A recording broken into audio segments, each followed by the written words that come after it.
Now I'm gonna warn you. This will be tough for some of you to hear. I genuinely just gave myself goosebumps thinking about this encounter. This is the story of where my mother and I came ridiculously close to a brutal end. I'm going to choose to be less explicit in what was actually said. At this point, I was 15 and had just got done with the summer of being homeless and had moved into a shady little apartment with my aunt in the heart of York City, Pennsylvania. My mother was still with the man who had beaten me badly and had caused us to be homeless. They had broken up, but that wouldn't last even 2 weeks. But anyway, my mother had actually come down to York City to spend the weekend with me because they were temporarily broken up, so she didn't need his permission. It was bike night on a Friday or Saturday night, and my mother and I both have a love for Harleys. She'd had dated a lot of bikers over the years, so even I had an ample experience on a bike by that point. But we had walked from my aunt's apartment to where the bike night was being held to get out and have some fun. My mother and I get lots of attention from the rowdy bikers and the like, but we had no trouble overall and had a great time. For a moment, it had felt like old times with her, when I could have called her my closest friend. We probably began heading home a little after 10, and it was going to take close to a half an hour walk to get back to my aunt's place. York City wasn't very safe to walk during the day, much less at night. We avoided the streets with royal names like King and Queen. If you were on those roads at night, you were liable to get shot. But our precautions were not enough. We had made it maybe half a mile up the road from the event. If you look behind you, you could still see the lights in the tents, even lightly hear the music still going on. We were quietly talking when, from a dark alleyway, a man stepped out. He was maybe 5'8", thin but muscular, Hispanic and covered in tattoos, with a bandana on his head to tie it all together. "Look at you lovely ladies," he said as he steps out of the dark. I was a little buzzed, as was my mother, so despite all I'd been through, I had been mildly amused, probably because I found it funny he was hitting on my mother and I at the same time. But before either of us could respond, another 3 men came out of the alleyway, and when I turned around, there was another 2 men behind us. The leader who had originally stepped out pulled out a blade and took a step closer. "You know, I'd never been with a mother and a daughter before." To which he smiled wickedly. I stiffened as he stood inches in front of me and took the hand without the blade and stroked my hair, then roughly grabbed a fistful of it and bent my head back as he licked up my neck. "This is what you two are, isn't it?" My mother remained silent, as did I. I could feel the blade then pressed against my breast, and he laughed as I let out a choked noise of terror. I quickly nodded, then, looking straight ahead but through him, like he wasn't there. Silent tears streamed down my face. He wraps his arm around me and whispers, "Being brave won't save you, girl."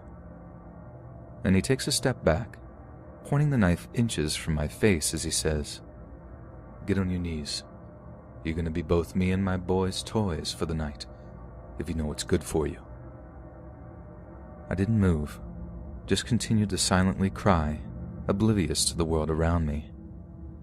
My mind was genuinely not processing the situation or what was about to happen. I look over at my mom and she's crying too, and she grabs my hand.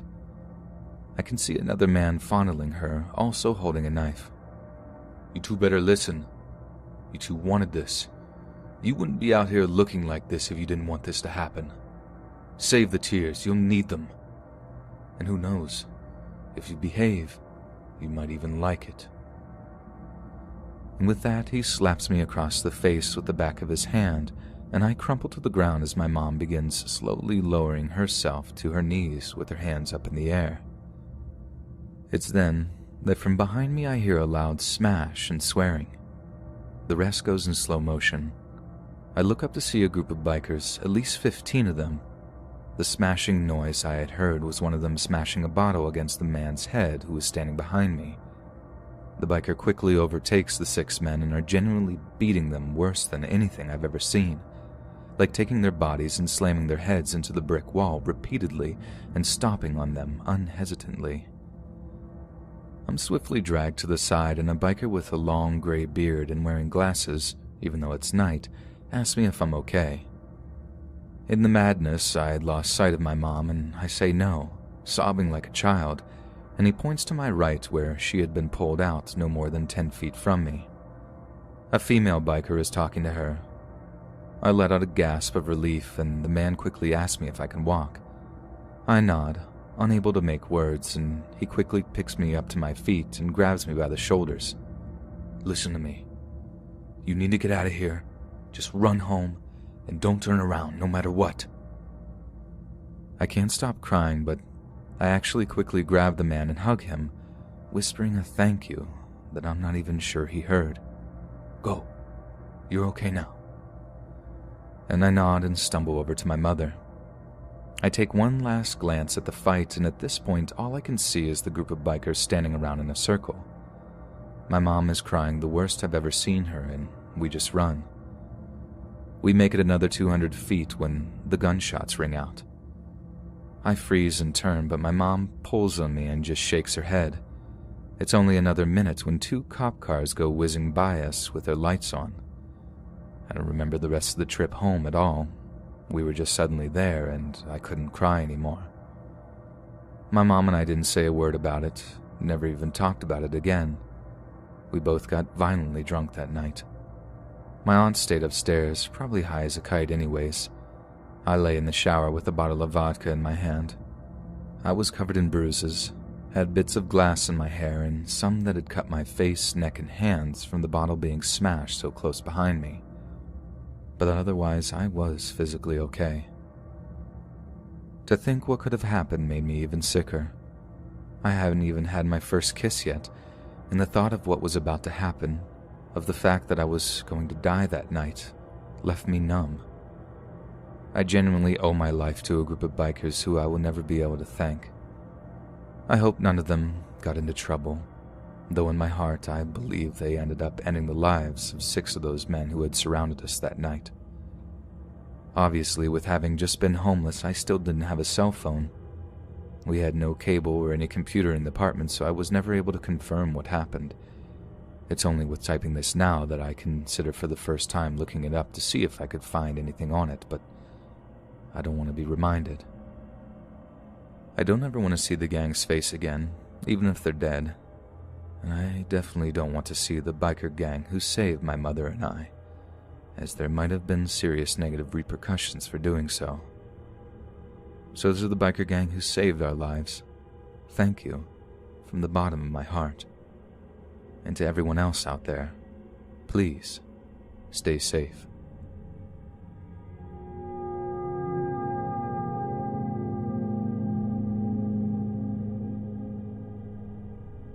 This happened when I was 11 years old.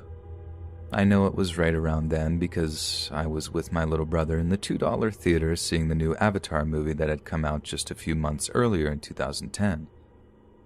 It was in the middle of this little shopping area surrounded by stores.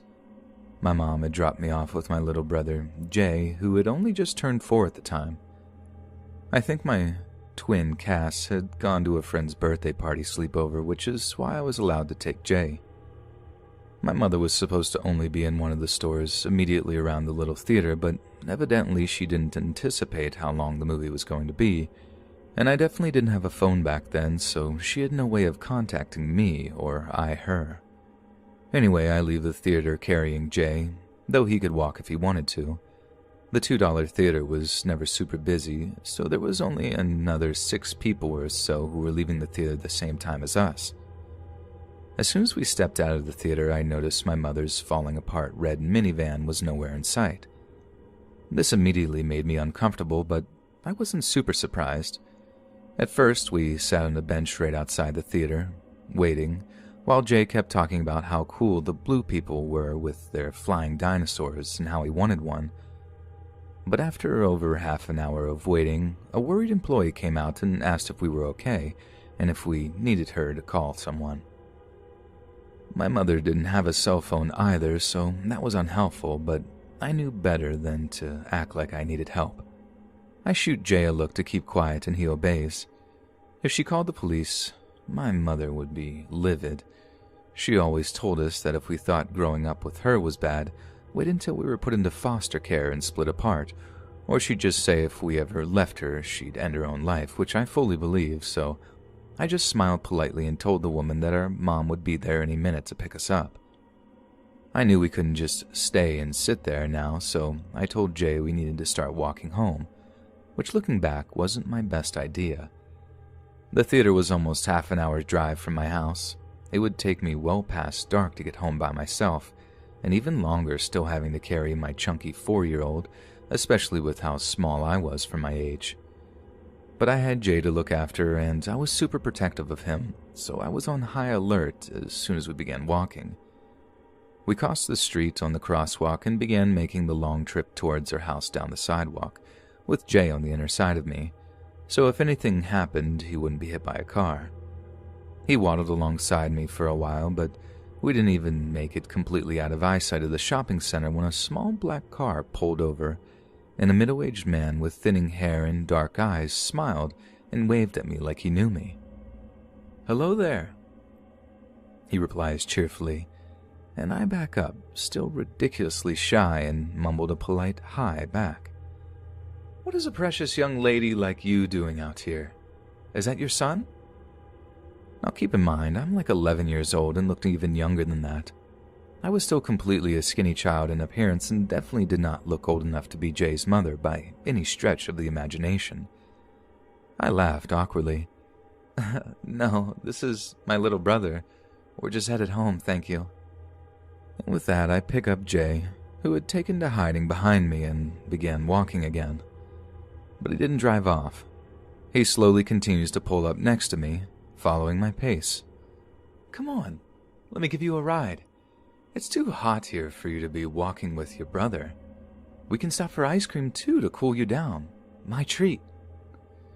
He smiles again widely, and I just shake my head. "I can't. My mom will probably pick us up on the way. She should be here any minute, really.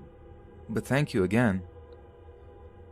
I was trying to be polite as possible to get him to go away, but he continued to creep by, though I still didn't see him as a threat at all, just a nuisance.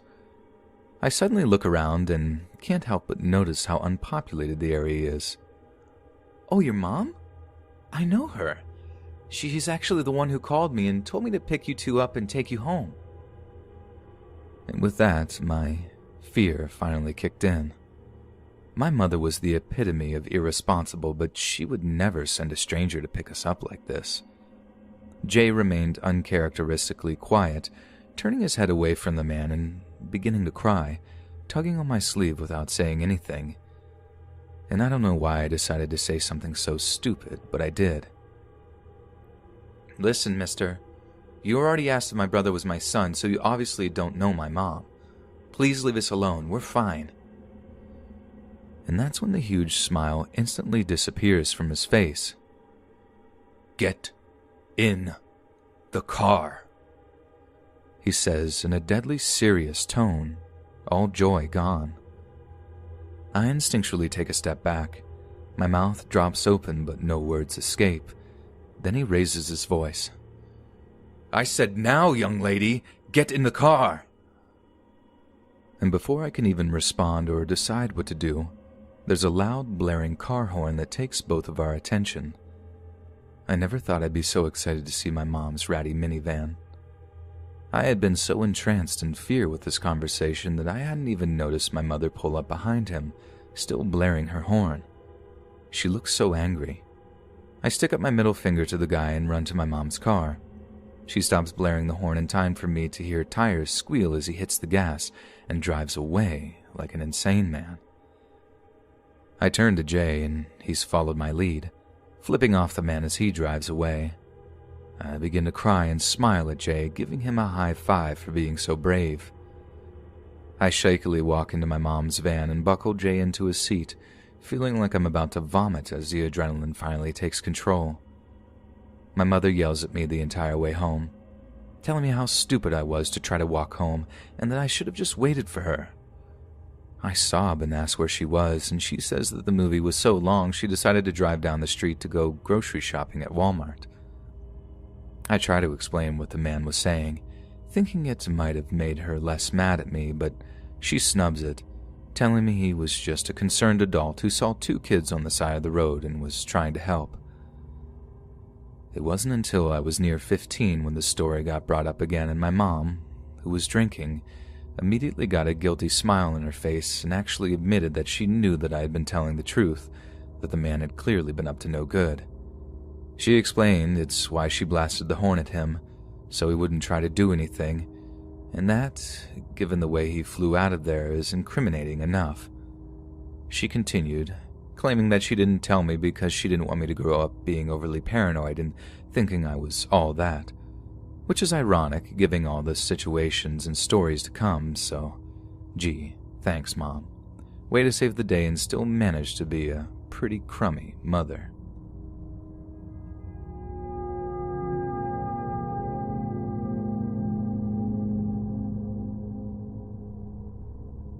Before I start, I want to clarify and explain a few things in case that changes anything or allows for anything to make more sense. First off, I would, at this point in my life, consider myself goth, and at the time I was just beginning to transition into that lifestyle. At this point in life, I'm used to the stares or comments, but at the time, as I had been dressing alternatively, but in a way that was more pulled back, I wasn't used to stares as often. The day this story took place, I had been wearing the generic goth platform buckle boots, which, to the general public, stands out a lot. Another thing I would consider important is that this specific mall and region of my state, in general, is known for human trafficking.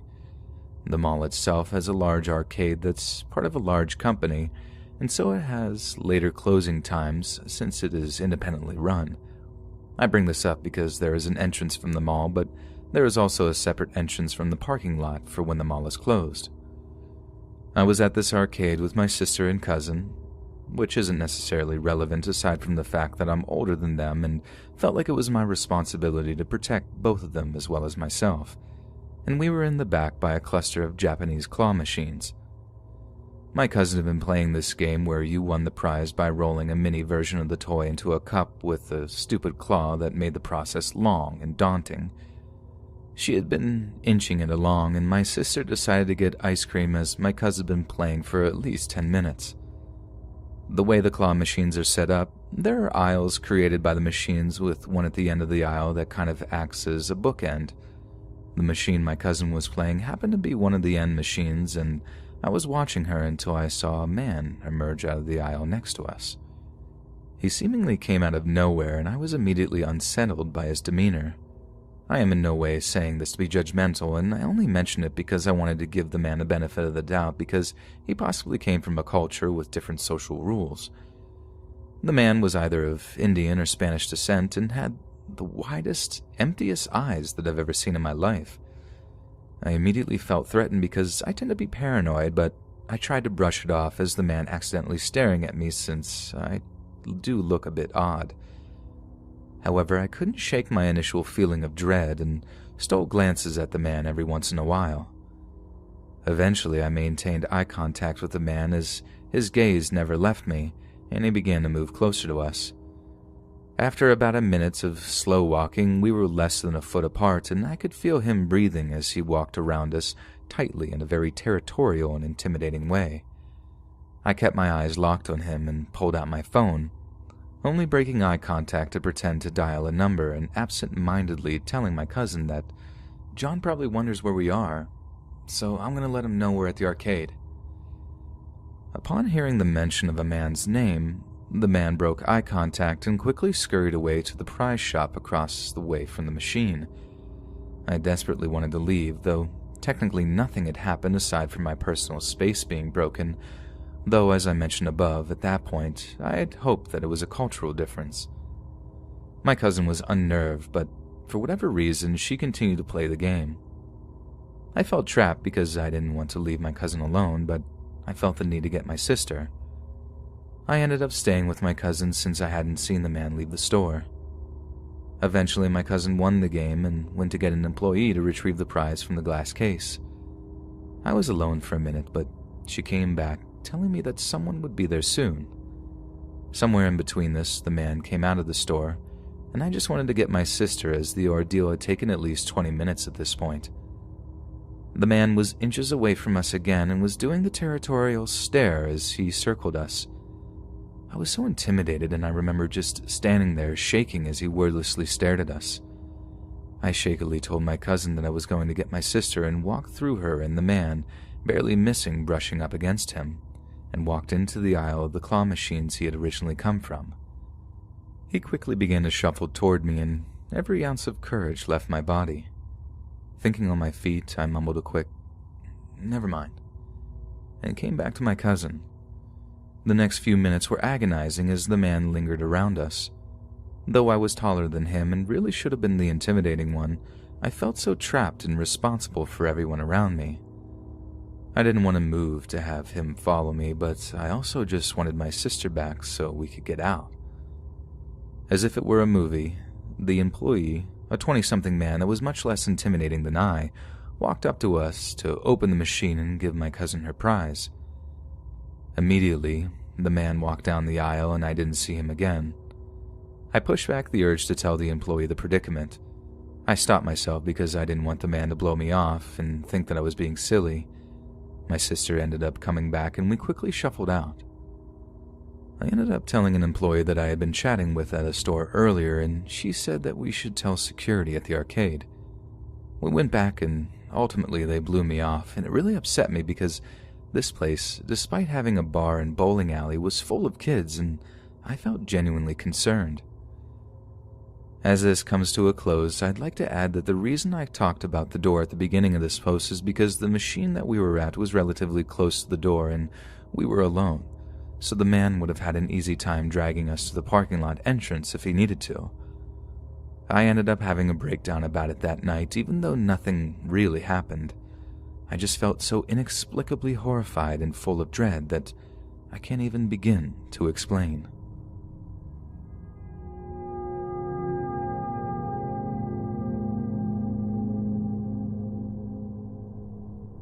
So yesterday, I was walking back home after hanging out with some friends.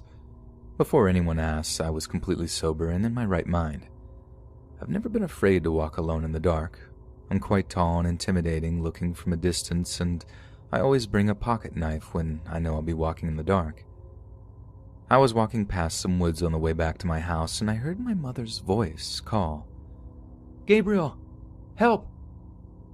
from inside the woods. I immediately recognized her voice and turned to look into the woods. She kept calling my name over and over. I couldn't see anything. It was far too dark to see through the trees. "Mom?" I called back, heading towards the woods. She sounded like she was in trouble and scared. I assumed that she had gone for a run like she did every night and somehow got lost in the woods. Then I realized it couldn't be her. She had texted me only 10 minutes before asking me to come home soon to watch my little sister so she could go on a run. I stopped dead in my tracks and called my mom. The voice in the woods still calling my name and getting more frantic by the second. She picked up and I immediately asked her if she was in the woods. She said no. She was back home with my little sister. I swear to God, as soon as she had said she was back home, her voice stopped calling my name from inside the woods. I was overcome with a wave of dread and fear that I had never felt before. Something in the woods was trying to lure me in using my mother's voice, and it knew my full name, not just my nickname, which made things even scarier because the only person who calls me Gabriel is my mom. I immediately turned and ran faster than I ever ran before back home. When I got back home, my legs felt like jello and my lungs burnt. I opened the door and there was my mom, sitting on the couch with my sister. I would think this was some sort of prank, but my mom isn't one for pranks, and even if she was, there's no way she could have gotten home before me without me seeing her.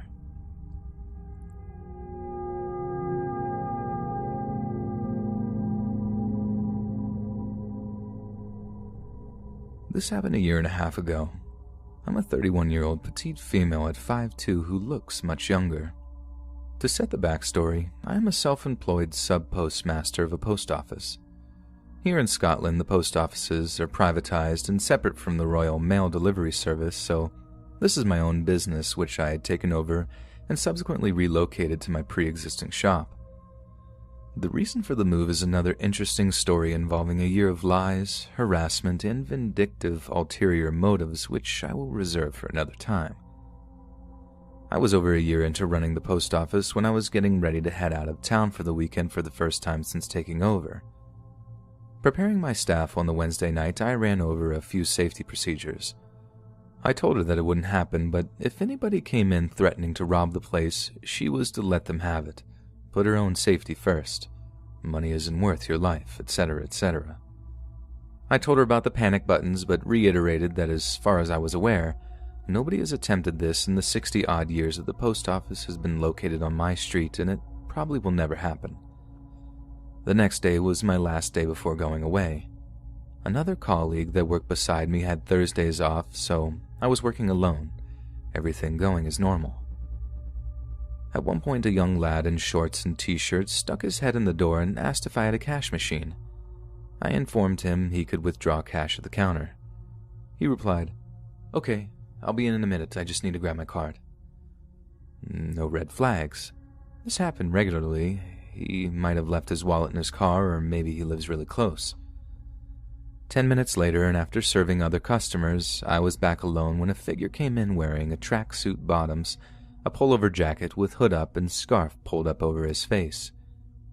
As previously stated, a lad had come in with shorts and t-shirt.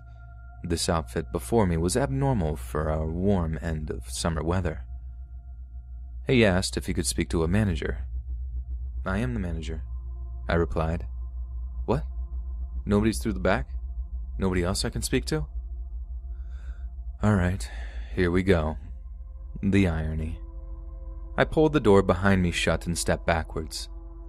The lad said to not press any buttons as he scanned the room for a camera and simply said, "I need money," as he shifted his jacket, revealing a knife tucked in his waistband.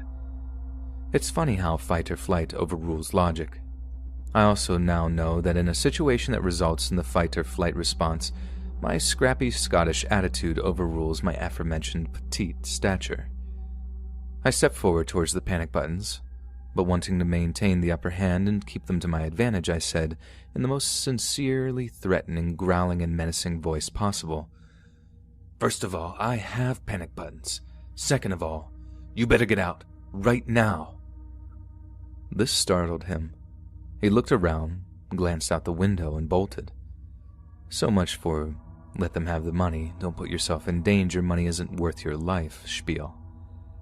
I had recognized his build and voice as the shorts and t-shirt lad that had been in previously. As I had seen his face then, I was able to identify him from both a photo and video lineup.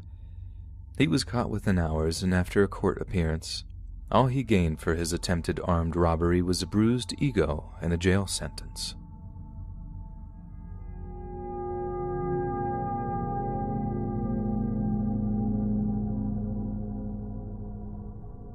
I worked at a small, old hospital for a couple of years. 4 floors, only 2 floors being used, and a small ER. I was a med-surg RN working 7 p.m. to 7 a.m. Med-surg meant we had patients who had just had or needed to have surgery, and also patients who were just sick. Most of the patients were elderly and just sick with things like pneumonia, anemia, acute kidney failure, etc., etc. When older folks get sick, they tend to get confused and might do or say things that they normally wouldn't.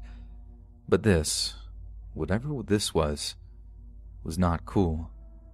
This was mortifying, and I'm the only one who heard it.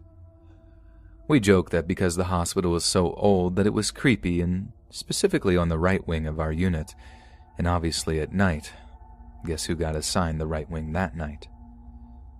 So I got bedtime meds ready for the old folks down there and started walking down the hall with my med cart and charts for each patient. I had received report from the previous day's RN that room 214 was a woman, we'll call her Kathy, who was only 55 and in for pneumonia, completely alert and oriented. I give the patients down there their meds one by one, and yeah, I'm tired and mildly annoyed that it takes room 216 over 10 minutes to swallow a plethora of pills, one by one, and then proceeded to pull out his IV that was delivering his antibiotics. But I digress. So needless to say, it took me a little longer to get to room 214. She didn't seem upset, just tired. I did my assessment and she was in fact oriented to day, time, name, and location. I say goodnight after hanging another bag of fluids. I'm hanging out in the hall with my computer documenting my assessments and I hear something that shook me. It sounded like whispering. But I heard more than one person doing it. I cocked my head up and hear better. I mean, it is night shift and I'm tired, so I'm making sure I actually heard this. I follow the noise to the outside of Kathy's room, and there seems to be a full-blown whispery conversation going on with multiple people. I couldn't make out what the different voices were saying, but it sounded like chanting of some sort. I had to make sure I was legitimately hearing these whispers that seemed like they were coming from different people, and try to make some sense of it. I walked slowly past her door, which was slightly cracked open, hoping to hear things more clearly. The whisper chanting sound only got louder and were still unintelligible. Kathy, who had been tucked in bed and dozing off when I saw her less than 7 minutes ago, was now sitting straight up on the side of her bed, looking away from me at the wall. Doesn't that sound pretty scary? Well, Kathy was unable to lift herself out of bed without assistance during my assessment. Kathy was having labored breathing when I assessed her. Now Kathy has pulled her nasal cannula out of her nose, the plastic thing that goes around your face and has 2 spouts that go up your nose to give you extra oxygen, sat up in bed in less than 7 minutes without struggle, and then she stood up, still looking away. She turned and walked to the bathroom, still without seeing me. Because she was labeled a fall risk, she shouldn't be out of bed alone. I saw her profile and her lips were not moving, but the whispers grew louder. I panicked, but kept my cool. I briskly walked to the nurse's station and asked if a nursing assistant could please help Kathy with the restroom. I normally would do it myself, but I was rather busy and Kathy was doing quite well on her own. I was sweating, freaking out, and getting further behind on my charting. The nursing aide helping Kathy didn't report anything unusual when I asked how she was doing. I promise, I swear I heard those voices. They were loud. They were unsettling, to say the least. I requested the left wing as often as possible after that and eventually went on to work at a larger hospital.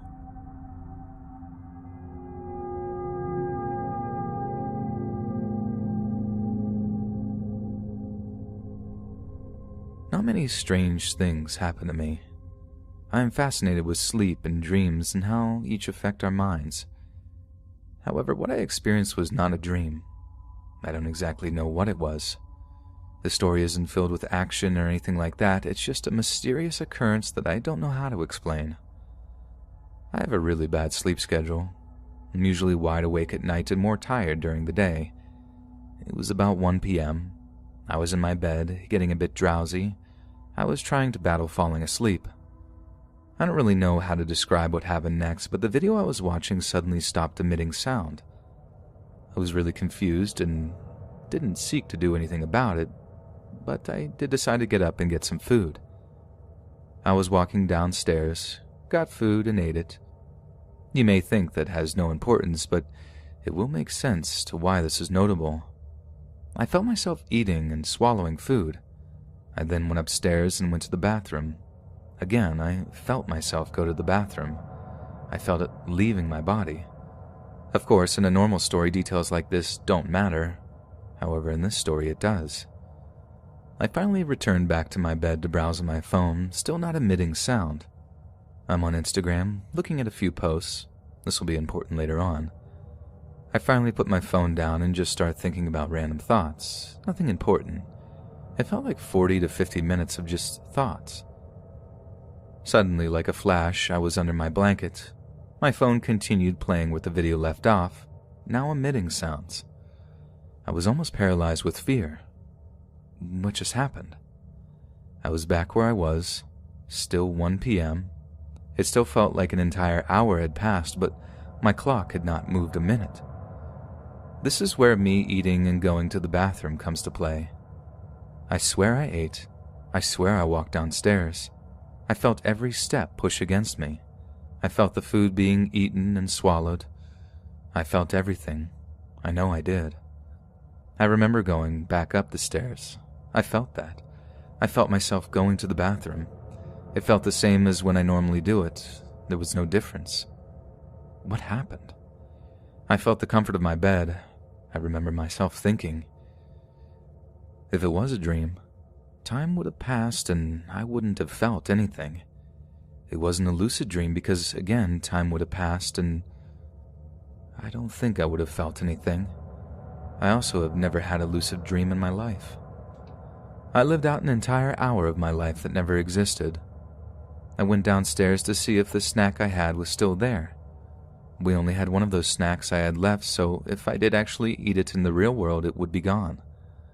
I opened up the pantry and, believe it or not, the snack was still there. I didn't eat it. I felt myself eat it. How could that be possible? I felt every bite. Every time I swallowed, I felt it all. There was no way that I didn't eat that snack. Of course, I couldn't prove if I went to the bathroom or not. In that vision, I flushed, so if I did actually go to the bathroom in real life, I couldn't see it.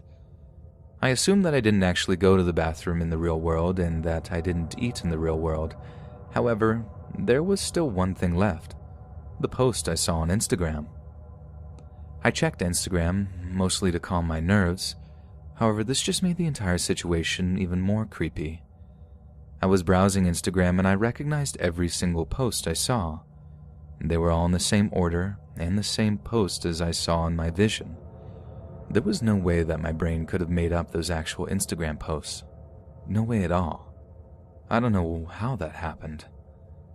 I have no other choice but to believe that I traveled to another dimension. I actually believe that.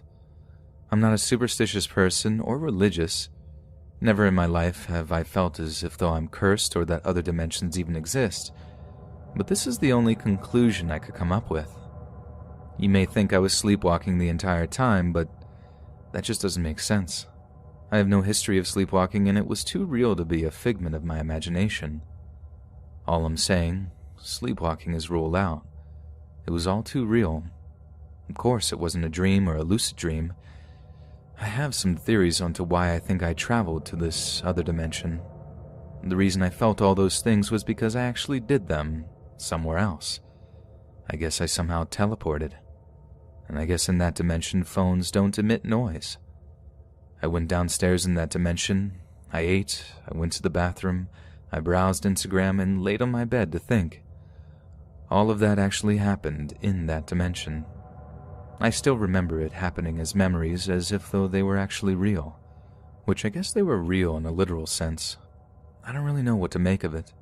Why would a random video teleport me to another dimension? What's the significance of me going there? What's the point? It has no effect on my life besides the constant thinking about it. The real creepy part of this entire incident was the Instagram posts. The exact order of posting, the exact same pictures and videos I saw in my vision. There is no way my brain can make something like that up so accurately. Even if I did have a dream and somehow opened Instagram in real life and saw those posts, I wouldn't have saw it when I awoke. Once you see a post on Instagram, you won't see it again if you close out of the app or refresh. I saw the same post twice, which is basically impossible. Of course, the Instagram posts are not definitive proof that I traveled to another dimension, but it was something. I don't know what else it could be. I have no health problems, I don't do drugs, nothing was wrong with me at that moment. My mental state is fine, I'm not insane or schizophrenic. I don't know what happened. Not many strange things have happened in my life, but when they do, they're bad. Some strange things do happen, but those are stories for other times. I'll ask for answers or maybe someone to present another theory, possibly a more believable one to tell my friends and family. I'm a skeptic for all those things paranormal or alien, but this, I just can't explain it. You can't know how it felt unless it was you in my shoes. No one can.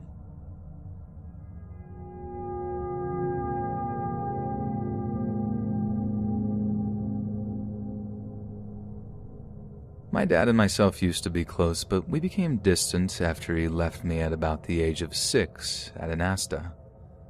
2 years later, on my 8th birthday, the police, well, who we thought were police, showed up at my party and told us that my dad had ended his life. I was sad, and I grieved, but life moves on and so did I. Not saying I didn't miss him, because of course I did, but I had to stay strong. Anyway, I was around the age of 10 or 11 when this happened, and I was always on my PlayStation with my noise-canceling headphones. If not, on my phone with headphones on, and bear in mind my chair was parallel to my window, which always had blinds on. Also, someone had been writing stuff, terrible names on our car windows, and I told my mom that I knew it was his handwriting, but she ignored it and said I was just being paranoid. When that wasn't enough, he scratched the car and made little dents by kicking it.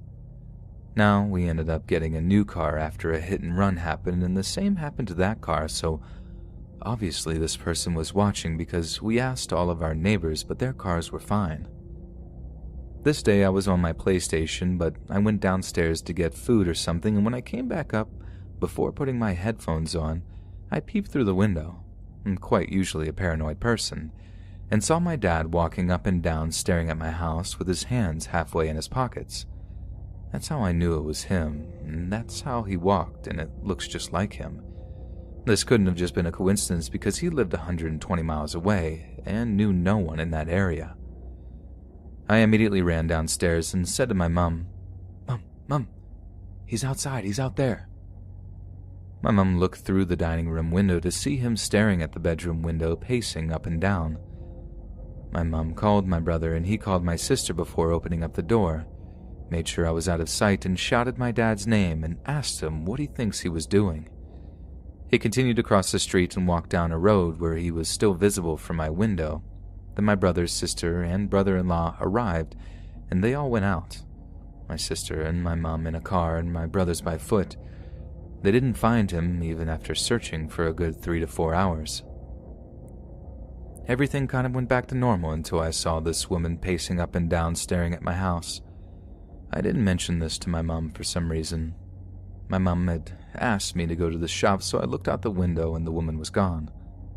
I thought this was the end of that, but when I left my house, she instantly appeared, and this happened time and time after, where she would just appear, have this creepy smile, something out of a horror movie. One day I had left the house at around 10 a.m. and got back at around 6 to 7 p.m. She was there when I left, so I left a camera recording on my bedroom window, which showed that she had been there all day.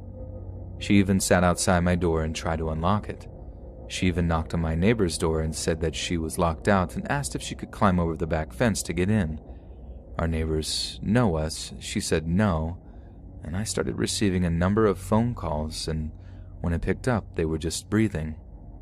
Since then, not much has happened, but I'll update if anything does.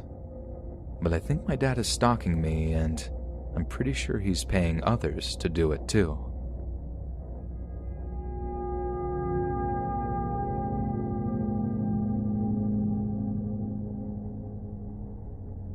I'm really bad at telling stories, but I'll try to make sense. This happened over 3 weeks ago. I live in downtown LA. I like to shop at Burlington, that's in Broadway Street. Usually I shop in the mornings, but I decided to go in the afternoon, I'd say around maybe 4 p.m. I was there trying on some clothes, and I see a group of guys walking my way, trying on shoes. Now I like to smile at people, to show kindness. Before I got their attention, I heard them speaking in Russian. I'm half Russian, half Mexican, so I understand Russia. Usually people get confused since I'm quite tan and have brown hair and gray eyes. They assume I'm either Middle Eastern or Egyptian. I like to smile at people to show kindness, so I smiled at one of the guys. We'll call him guy number 1. He smiled back. I'm only 18, and I won't lie, I was quite attractive to the guy who smiled back at me. We kept staring back at each other until they left. I spent some 30 more minutes there before heading out, until the guy number 1 approached me and said, "Hey, how are you?" Me being young and finding this guy attractive, I decided to make conversation with him. Also, he had a thick Russian accent right there at that moment. I decided to tell him I understand Russian, and speak Russian, but he spoke over me and this was out of the conversation. Guy number 1 says, "Hey, I saw you at the store a while ago and my friends think you're very beautiful and we just wanted to talk to you." "Oh, hi. Yep, I noticed you three at the store while I was getting ready to try on some clothes."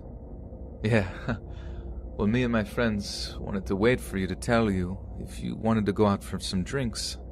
Want to come?" I didn't know either to say yes or no, so I said yes since I wanted to keep talking to this guy. I forgot to mention it was very dark outside at this point. There weren't many people out. When we walked to the guy's car, he had a black car with black tinted windows. I looked at the guys.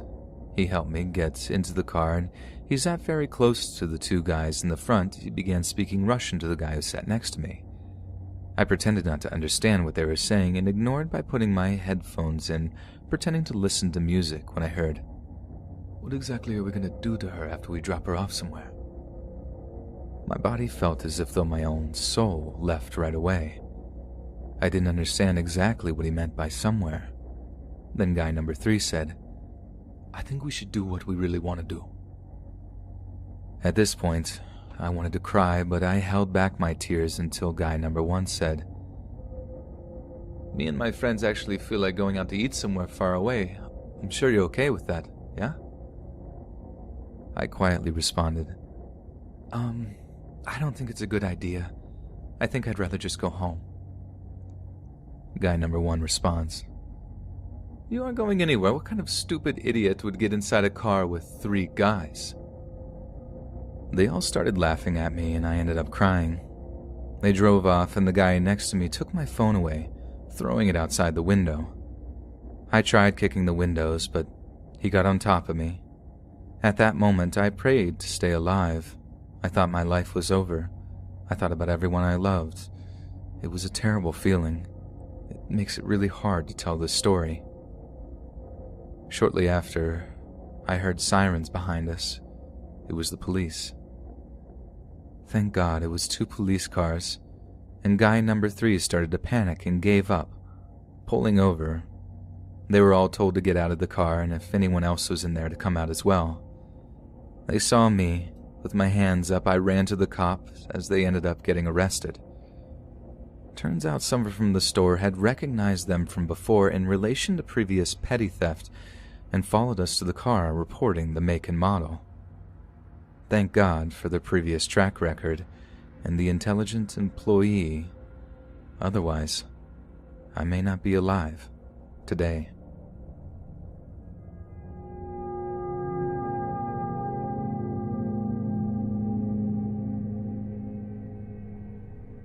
To many of you, this may not seem horrifying or even close to making a mouse squeak, but when you live through a panic for 2 years from someone who has messed you up physically, mentally, and socially, then you'll know how truly horrifying it is when one simple friendship can become insane.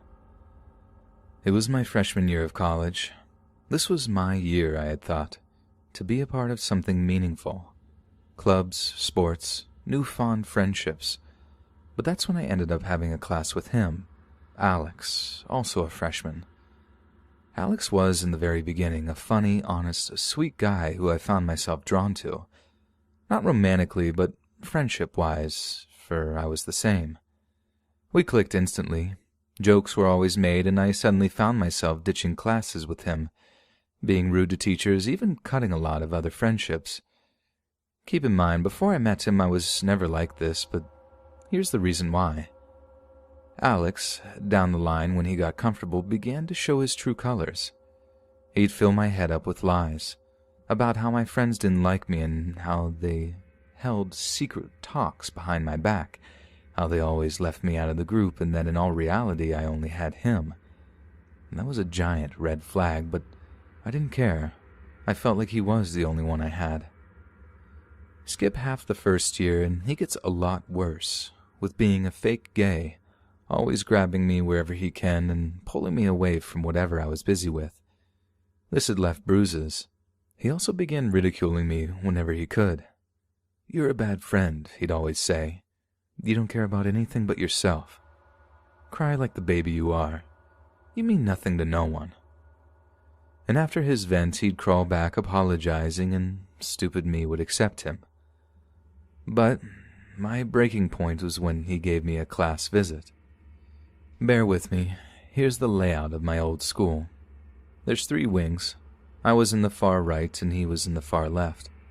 I had suddenly received a text and it had all gone like this. "Look, Alex, I think we really need to spend a day for myself." "Why, I thought you were my friend. Am I annoying?" "No, I just need to get some space, please. Look up." And when I did, he walked into my class, and it hit me. How he could get from one wing to the other in 5 minutes tops beats me, but that's when I had to break the ties. I cried and began developing a fear of Alex. I had learned his classes and which ways he'd take to avoid him. I had run to class even if there was no hurry, and even though I thought it all stopped, he always found ways to contact me, through his friends, through applications, anything. It's been years since all of that had happened, but my mom still sees me around, and I hope I never run into him again. Alex, you put a strain on my heart. I've lost close, tight-knit bonds, and what did it cost? May the next poor soul who has to deal with you do a better job than I did. Hey friends, thanks for listening. Be sure to subscribe and click that notification bell to be alerted of all future narrations. If you got a story, be sure to submit them to my subreddit, r/Let'sReadOfficial, and give and receive feedback from the community, and maybe even hear your story featured on the next video. And join my Discord to interact with me and other listeners directly. And if you want to support me even more, grab early access to all future narrations for just $1 a month on Patreon, and maybe even pick up some Let's Read merch on Spreadshirt. And check out the Let's Read podcast, where you can hear all these stories in long compilation form and save huge on data, located anywhere you listen to podcasts. Links in the bio. Thanks so much, friends. And remember, always check your grammar. Row, row, row.